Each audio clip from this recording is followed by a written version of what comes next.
My video.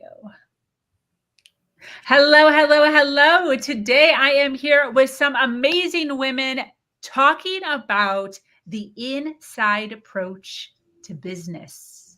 Super excited about this subject. This is going to be so much fun. For those of you that don't know me, I am Sabrina Victoria, and I'm the host here at Her Talk Show. If you have not already subscribed, girl, get on that subscribe button. What are you waiting for? These podcasts are guaranteed to have you thinking differently about life and business. Get ready, because today's guest is about to change the way you view your world. This is Her Talk Show, hosted by Sabrina Victoria. Live, welcome. I see you already jumping on. Welcome. And if you're listening on the replay, make sure you hashtag replay wherever you're at so we can show you some love in the comments. We have had over 500 women grace this stage, and we are adding 2 more to the list today. Carmen Reed-Gilkison, an OBM and whole person certified coach, has 25 plus years of marketing experience, and Deirdre Harter, CPA, has 20 plus years of experience auditing and advising businesses of all sizes about how to build sustainable, profitable in their companies. Together, they are business strategists and co-founders of Encore Empire, where they teach their clients the business of business. I just love that. Through their high-touch, year-long coaching programs. Welcome, ladies. Thank you so much for having us, Sabrina. We're super excited to be here. Yes, I'm so excited to have you here. One of my favorite subjects to talk about is business. So I love to dive deep. I love to learn new things on how to expand where I'm at in my business, right? There's always something new. If there isn't one thing that I've realized about growing businesses, is just when you think you know all the things, you realize you don't know anything. So, and I'm sure you are in the same exact realm, right? You meet people and they got some stuff in order, but then there's a whole little section over here that they don't really talk about. That's a little array. Yeah, and I think one of the things we like to say, for every level, there's a new devil. So when we get, we are moving through stages in our business, right? And as you move up, you can totally nail one whole stage of business, and then you're moving on and you're like, yes. And then you get there and you're like, oh, because there are things that I didn't even realize were going to be coming up for me now, because the things that worked up till now maybe aren't going to work anymore. 100%. Yes. So listen, ladies, I don't know how you normally run podcasts, but I like to just do open forum. So you guys are going to have to be winking at each other as to who's going to answer who, because I don't know which is which, right? And I would love to hear from both of you. So first question that I do have is the inside out approach. What does this even mean? The inside out approach is how we ensure that we are building a business that aligns with our values. And so the inside part is we need to be connected to our values and our big why. Why are we doing what we're doing? What do we value most in life? And are we building a business that aligns with that? Because if we don't, it's really easy to just build a job and we get burnt out at a job. We don't want a job. We want a business that lights us up. I love that. Yeah, because that does happen sometimes where you think you're working for yourself and then you wind up building yourself a job. That's right.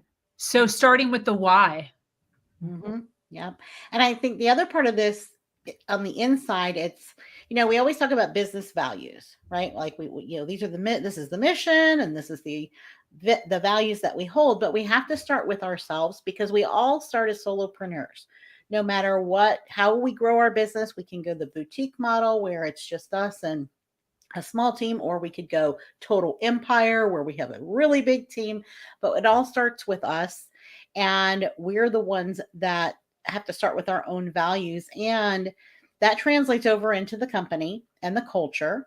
But at the same time, again, we have to look at those values, because we don't want to build something that then is out of alignment. And I know for me, for example, after being in corporate and public accounting for 20 plus years, one of my big values was freedom.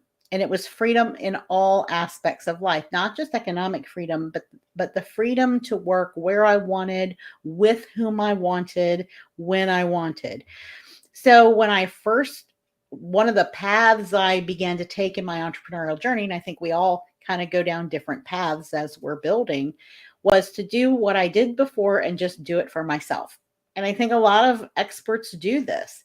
But then I realized, well, there were pieces and parts of what I did that I didn't really enjoy, and it wasn't going to align with who I was. And so I repurposed myself as a CPA and became a business strategist, because that pulled in all the things I loved the most about what I had done before.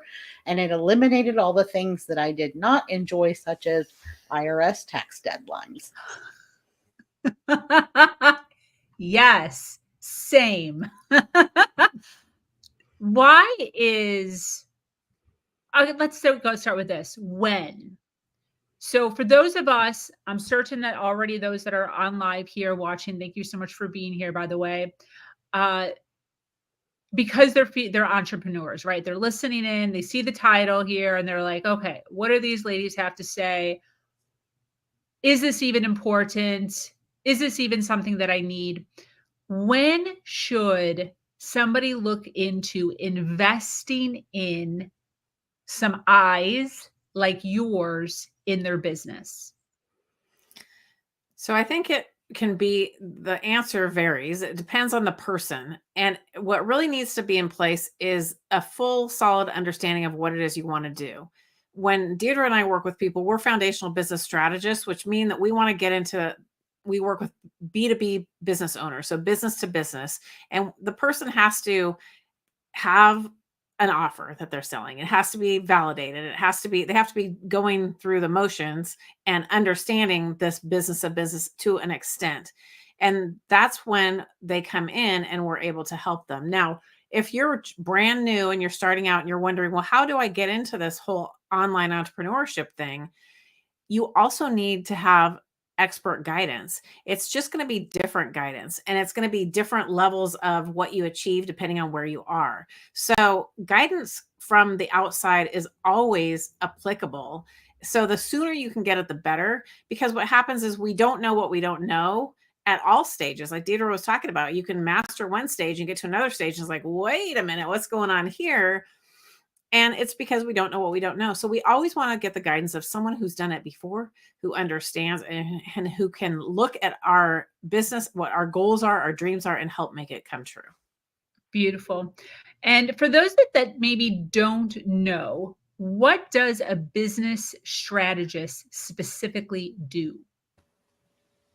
So we have lots of strategies in our business, right? We have marketing strategies, we have sales strategies, we have systems and operations that have to be put into place. So we have lots of pieces and parts in our business. And then there's the whole financial system that we're putting together. And so you can hire, a lot of business coaches will focus on one thing. So I know I talk to a lot of women, they go, oh, I have a business coach. I'm like, well, what is your business coach helping you with? Oh, they're helping me get my Instagram up and running. Well, that's not, that is a piece of the business, but it is not this foundational business strategy. And that's where Carmen and I come in, simply because we have the expertise behind us and the real world experience in all these different areas. And what we find is that when our clients come to us, they've already had some coaching, they've already taken programs. And what they're doing is they're piecing together this and this strategy and that strategy and this tactic and that tactic, but things are not working together. So we come in and we fill the gaps. And so we help take everything they're doing and we audit it to see, where are you missing something? Because a lot of times it's not, they're like, nothing is working, I need to just, burn it all down. Yeah. But it's not, typically that's not the case. We just need some small tweaks and we need some of those missing pieces put in. And then all of a sudden everything works well. Yeah. And I can totally relate to that. I have seen that happen several times with individuals just within my community regarding it's not working. They do burn all the bridges, they pivot, and they end up with the same exact circumstance the second, third, fourth time around, because it actually isn't the niche. It's the strategy, I'm assuming. Exactly. Yes. And so it's very difficult when we're inside the picture, we can't see the frame, right? We can't see what's going on. And when you have the objective third party view from a professional who can look at it and understand what's going on and understand the strategy, because as Deirdre said, there's many different strategies. It's not just marketing strategy. It's not just sales strategy. It's overall business strategy. And it has to be based on, this is where that inside out approach comes into play again as well. Why did you get into business? We always go back to this. And what is your goal 3-5 years from now? What is your goal a year from now? Where do you want to be? And we can't be doing things today the same way that we will do them in a year to reach those goals. We have to be forward thinking, and we have to understand how to do that. And we do that through systems and strategy. And so you can have, like Deirdre said, a lot of people come and maybe they had a coach that was the Instagram coach, or maybe what people do is they'll get certified as a coach. And then they're like, well, I need to learn how to make sales. So they go get a sales coach. Well, that's fine. But unless you know how to create your offer and market your offer, the sales aren't going to come anyway, So there's pieces when we piecemeal it, and that's what everyone does in the beginning. I did the same thing. But like Deirdre said, you've got all these different things from different people. None of those people match to each other. And if they're a specialist in one or another thing, they might not understand the bigger overall picture. And that's where that whole foundational business strategy piece comes in. I totally agree. The piecemeal thing totally gives a great visual, and that is so true. So to go along with that story, or they end up going from coach to coach to coach to coach to coach, trying to fix whatever it is that's missing. 100%, and so much money. Yeah. And then not necessarily knowing in what order. And then it's so confusing because they all had their different order of things, but like they're not getting the coaching in the correct order.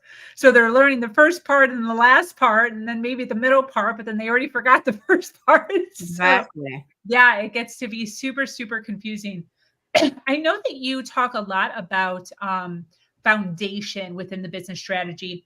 Do you have like 3 pillars or 4 pillars in your teaching arena, as far as, what are the steps, I guess, of somebody going from, 2 years in making 50 grand to, scaling it out?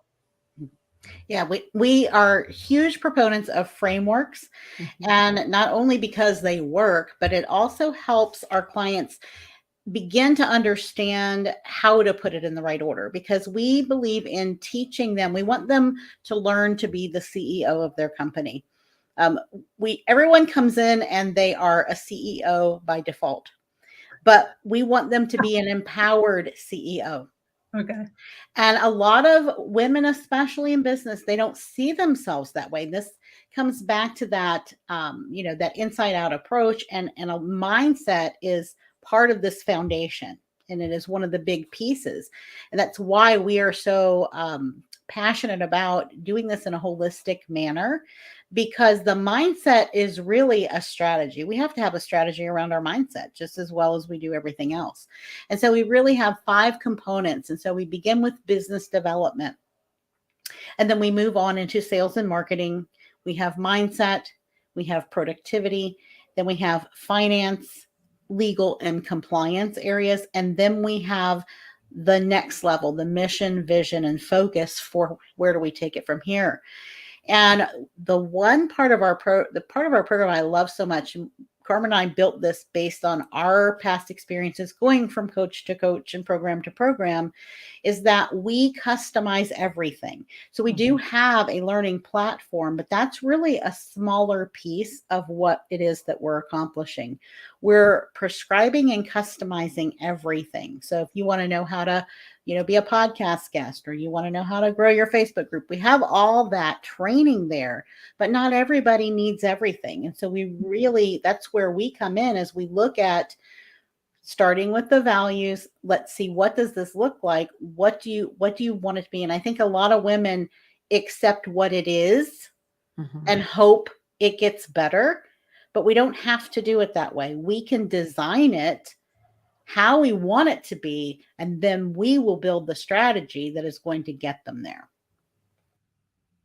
Beautiful. Can you talk a little bit about CEO and the mindset that we need to cultivate in order to go from, starting a business to actually, owning and having a successful money generating business? Yeah, it's a key component to what we do, and mindset's a big piece of it. Like Deirdre was talking about, a lot of us started out in corporate, and no matter what level of management or whatever you reached in corporate, you still were an employee, unless you were the business owner. But then you come in and you start your own business, and now and we work with women over 40. So a lot of times they've had decades of experience as an employee, even if it's a high level employee.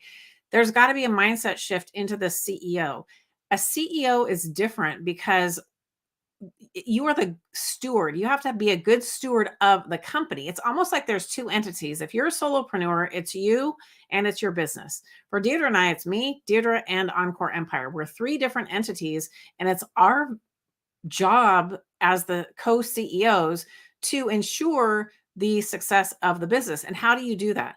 You have to be able to look at the future. You have to be visionary. You have to be able to look at it at many different levels. And you have to get out of that employee mindset into the CEO mindset. We need to start looking at data and metrics and all the things that a CEO looks at in order to help get those decisions, guide those decisions to move the company forward. It's not just about, well, I started this business, I launched this program or workshop or whatever it is, I only made X number of sales, so it must not be working. So I'm going to now try something else. And that happens way too often here in the online space. And it's because those kind of decisions are being made off of emotion. And we want data and metrics helps remove the emotion out of it.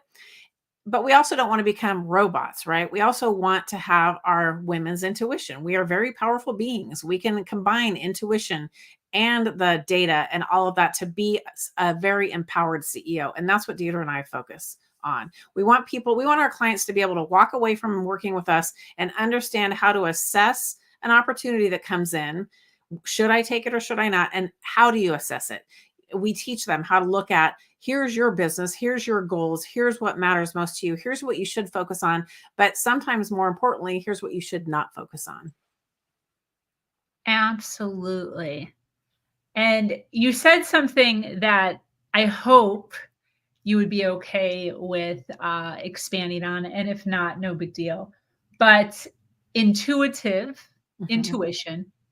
accompanied with, I don't know what you said, systems or something. Yeah, data. Yeah. Thank you. What are your thoughts on, I see a lot of jargon in the female world predominantly of intuitiveness and woo and manifestation and meditation, and not in that world a lack of the data. What are your thoughts on having one without the other? Do you have to have both? Because I'm more data. I'm more like systems, numbers, organization. And I got a lot of woo ladies telling me that I need both. I don't know. What are your thoughts? Can you have one without the other? Do you have to have both? Are the women that are teaching just woo, manifesting and sitting around and meditating, do you have to have both? I'll let Deirdre answer because we have the same philosophy on this. Yeah. So just like we have a left brain and a right brain, and they each have different functions, we can use the two functions singularly, or we can use them in combination. It's really our choice. And we have it.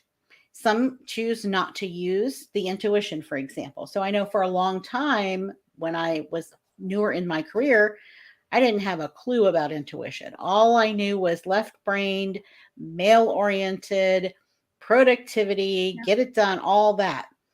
And so I had no idea about it. It was as I got older and learned about myself and learned about this feminine side. I knew I was a female, but I didn't realize that there really are two parts. And I have this feminine side that allows me to be and do things that only a woman can do. And this is where the empowerment comes in. I believe that when we can put the two together, it's the most powerful thing we can possibly do. We can certainly function on one or the other, but it each has its downsides. Like if we are all tuition, all manifestation, yes, we're going with our gut, but I think that the emotional side of things, it takes a toll on us because we have nothing telling us, are we going in the right direction? Are we not? And intuition doesn't always give us, the exact thing we're looking for. We have a feeling, but sometimes we question our feeling, right? We don't know. It's like, is this coming from my head? Is this coming from my heart? Where is it coming from? And then on the other side, if we're using strictly data, then that can build a business, but it might take a lot of the joy out of it. And it takes away that extra juju that we have that we can utilize. Totally appreciate that. Yeah, 100%. Wow, that's so interesting. I'd like to ask, Deirdre, when in your experience did you come into the realization of intuition being a part of business? Is that like just yesterday? Or No, it was right around, it was in midlife. It was like as I was moving into my mid 40s, into my late 40s. I had always done personal development, but in my younger years, it was like all Tony Robbins kind of personal development, right? Like it was all business and, become mentally powerful and all those things. And I started being exposed to, feminine power and different kinds of trainings that talked about that. And I also began to question. I went inside of myself. That's when I really started doing this inner reflection. And I started looking inside instead of always looking to the outside world to help me grow. And that's when I began to kind of tap into it. And I began to think, why do I feel this way? Everything looks great on paper. So why don't I feel fulfilled? What's going on with me? And so as I began to explore that, that's when I had met Carmen a few years into this, and she already had a pretty good grasp on this. And as I was getting into these female entrepreneurial circles, I began hearing more and more about it. And so that's when I really decided to explore and embrace it. But up to that point, I think that we are kind of in, some people will do this introspection earlier on, but honestly, we're just trying to survive until we're 35, right? We're just trying to get through life, trying to make sure the bills are paid, that the kids, are fed and aren't in harm's way, and, all the things that we're trying to do. Yes, totally can relate to all of that. As far as building businesses, and I'm certain that you two run into this a lot, especially with do you work with predominantly female clients? I'm sorry. Do you predominantly work with female clients? Yes, we solely work with female clients. Yeah. Awesome. Me too. I love that.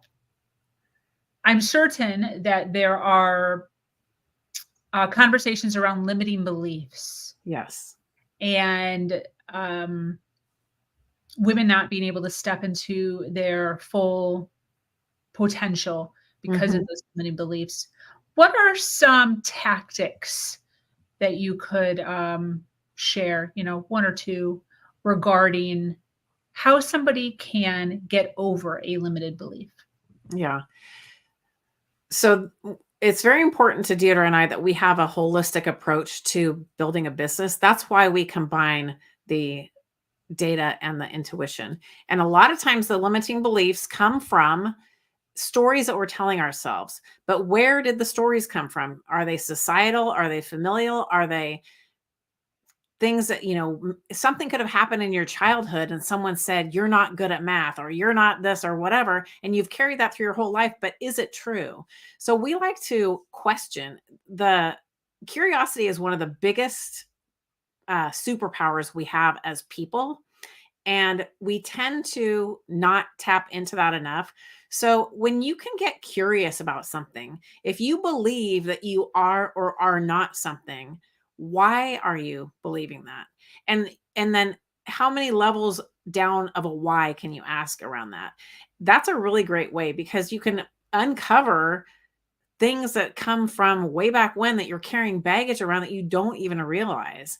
And we want to be able, we want women to be able to step into their power, because in general, the patriarchal society, we are the doers, the givers, the caregivers. We take care of everybody. When we get to this point in midlife and beyond, it's our turn. It's time for you to turn your superpowers of caregiving and all that stuff to yourself, but it doesn't feel natural. And the limiting beliefs can come in because if you're a mom or a wife or you're a partnership or whatever, an employee, and people said, well, you're not good at that, or you're better if you just do this, or be seen and not heard, or whatever it is, those things run as scripts in the back of our minds without unconsciously. And so those things are helping to thwart our efforts. And we don't even really realize that it's happening. So awareness is the first key. Like if you can ask yourself, we get back to curiosity that can create awareness. What am I believing? Why am I believing it? Where did this come from? Is it really true? And another exercise that I love to share is, if you think something is true, like it's going to be hard for me to come up with an idea off the cuff, but if you think something is true, how many other ways can it be true? If you think something is right, let's say, how many other ways could it be right? Like there's no black or white, there's no right or wrong. So when you can train your mind to look for different ways to view things, you start expanding your ability to see the BS that you're believing, right? You see, well, I'm not good at this because, and then it's like, well, is that true? Could it be that I could be this way if I tried this? Or could it be that I could be this way if I tried this? So it's like, how can you? And again, it's like using that curiosity. When you get into that curiosity space, you get out of the victim mentality, you get out of the stuck mentality, because you're automatically searching for, that's interesting. Why is it that? And when you're asking why, it's not a judgmental thing, it's a curious thing. And that helps guide you along this journey to help release some of those limiting beliefs that you carry. Yes. And I think that just that strategy alone that you're talking about can help so many of us, not only in business, but in so many areas of our life. Exactly. Yeah, definitely. Emotion with our audience. I'd like to pivot a little bit. I just had I was in a business growth workshop with a wonderful woman today who was talking about storytelling and sales. So this is so aligned. I'd love for you to talk a little bit about how important it is to bring emotion into our conversations when we are talking to our audience. It's a great question, Sabrina. And I think the first thing is to realize that we can.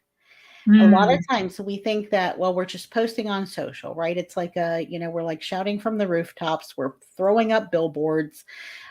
But really, it's all communication. All of marketing's communication.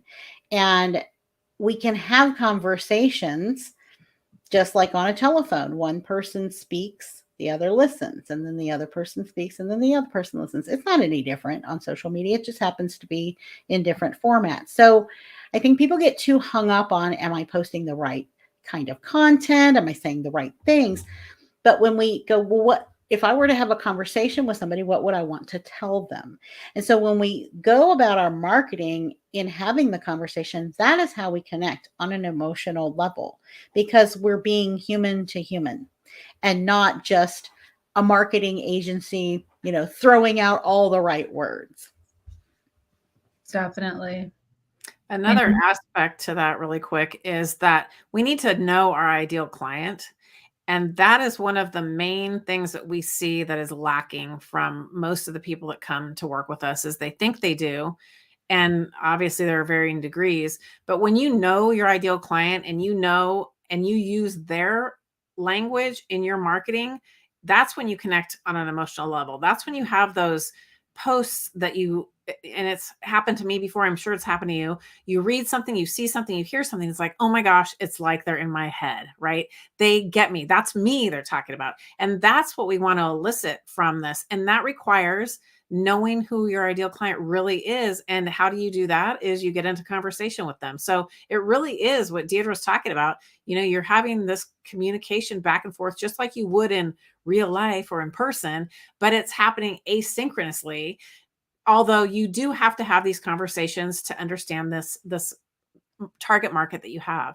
And when you do that and you're able to use their language in your marketing, well, boom, you start really resonating and bringing people in a much deeper level. 100%. Thank you for all of that. I want to give a huge shout out real fast to those listening live. Thank you so much for being here and hanging out with these ladies and myself today.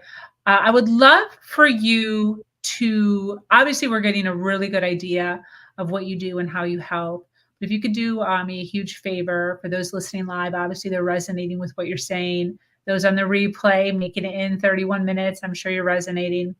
What specifically do you do for your clients, and who should be reaching out to you? Who do you help? So we help female entrepreneurs who are service-based and are business to business. They are working with other business owners, and they are at different stages of their business, but they understand that they've gotten so far and they want to go further. So they really have this desire to move to that next level, whatever that next level is, because we meet them where they're at and then we take them where they want to go. So there's no, standard criteria. We have two different coaching programs. We have one that is built for the newer entrepreneur. So when they are in that startup stage, from early to mid startup stage. And then we have a higher level program for those who are getting past that startup. And now we say there's three stages. There's startup, there's fix up, and then there's grow up. And so when you're in the fix up stage, that's where you've gotten some success, but you're looking to scale, but it's kind of the messy middle, because it's like all of a sudden it's like you've run out of, you've got more money, but you've run out of time, and because you're serving people. And so then it becomes, how am I going to serve more, earn more, but not work more? And so when you're at that point, that's when the guidance really comes into play and can really help. And like I said, the sooner, like Carmen said, the sooner that you get the help, the better, because it's going to collapse that timeline. And because we work with women over 40, most of them are not going, well, I'm going to just figure it out and I should have it nailed in 15 or 20 years. We don't want to wait that long, right? We want this to happen a lot faster, and it can, when you are eliminating the things that you don't need to pay attention to. And it's women are so frustrated and overwhelmed with they're like, I didn't become an entrepreneur to, become this, MBA in business. And you don't have to be. You only need to know certain things, and then you can focus on your expertise. And so that's where we come in, and we can fill in those gaps with them. Definitely. And I love that, because so often we feel like we have to do all the things. Mm-hmm. But in essence, you don't have to do all the things to start to create revenue for yourself. Sometimes it is just a couple of different avenues where you can start to create traction for yourself until you're making more money, and then you can decide to expand if you want to. So true. And I think a lot of that is also is just the atmosphere that we're in, right? Social media is getting pushed in all different ways, and there's ads everywhere now. And especially if you're an entrepreneur, the internet is always listening to us, so it knows that, and it's throwing every single coach our way that possibly exists. So yeah, it can get super, super confusing. Can you tell us, where can people find you, and where do you hang out on social media? Where can people find you and hang out with you? Yeah, one thing I want to add really quick about how we work, the gap in the market that we identified was lack of access to the experts. So we are very high touch in both of our programs, which means you're not left to ask a question once a week. You have access to us Monday through Friday. Mm-hmm. So that way we move people through everything much faster. And they can find us by going to our website, which is encoreempire.com. And we have our signature marketing methodology workshop coming up. It's a free workshop. It's fabulous. And we get great reviews. People get great results from it. And that they can get access to that and register at encoreempire.com/MMW. Beautiful. Where do you have your community? On Facebook. So we've got our private business community, our client community is off of Facebook, but we've got a big the Empire of Unstoppable Women on Facebook. And we would love to have any of you female entrepreneurs who are business to business join us there. Yes. Well, this has been absolutely fantastic. I feel like we could have kept talking forever. For those of you that are listening live, thank you for being here on the replay. Make sure you #replay if you resonated with all the awesomeness that these two ladies shared. Be sure to reach out to them. Website is in the clickable link down below, and social media. They have a Facebook group. What was it called again? The Empire of Unstoppable Women. Yeah, so that's powerful. We love to connect people here on this platform in order to make sure we all continue to rise. Any closing thoughts, ladies, as we wrap up? I wanted to go back to your question about limiting beliefs. And one thing that has worked very well for me and most of our clients, they are amazed at how well this works. But I always tell them to flip the script. Whenever you're believing something, whenever you're telling yourself something like this is not working or I can't do this, then you flip the script and go, well, what if I could? What if I could this? What would that look like? And so we kind of take ourselves out almost as our own third person. And what would you say to somebody else if you had your best friend came to you and said, I can't do this? And you know that they can, because we know that we're powerful. We can do anything that we really want to. Yeah. And we're just kind of getting in our own way. So that would be my one tip is like, just always flip the script around. And this works too when something is negative, like, this, I didn't get enough sales this month. And you flip it around and go, well, what if I did? What if I did get enough sales? And what would that look like? And it changes our picture, it changes our perspective, and puts us in a whole different mindset that then allows us to make that happen. Absolutely great closing points for sure. Well, I thank you so much for being here, both of you. That brings us to the end of yet another incredible episode of Her Talk Show. Thank you so much for sharing your wisdom and inspiring us all. To our dedicated listeners, thank you for staying with us until the very end. Remember to follow, like, and share. Once again, I am your host, Sabrina Victoria, and I invite you to join our amazing community, Her Nation, where we continue to uplift each other with conversations just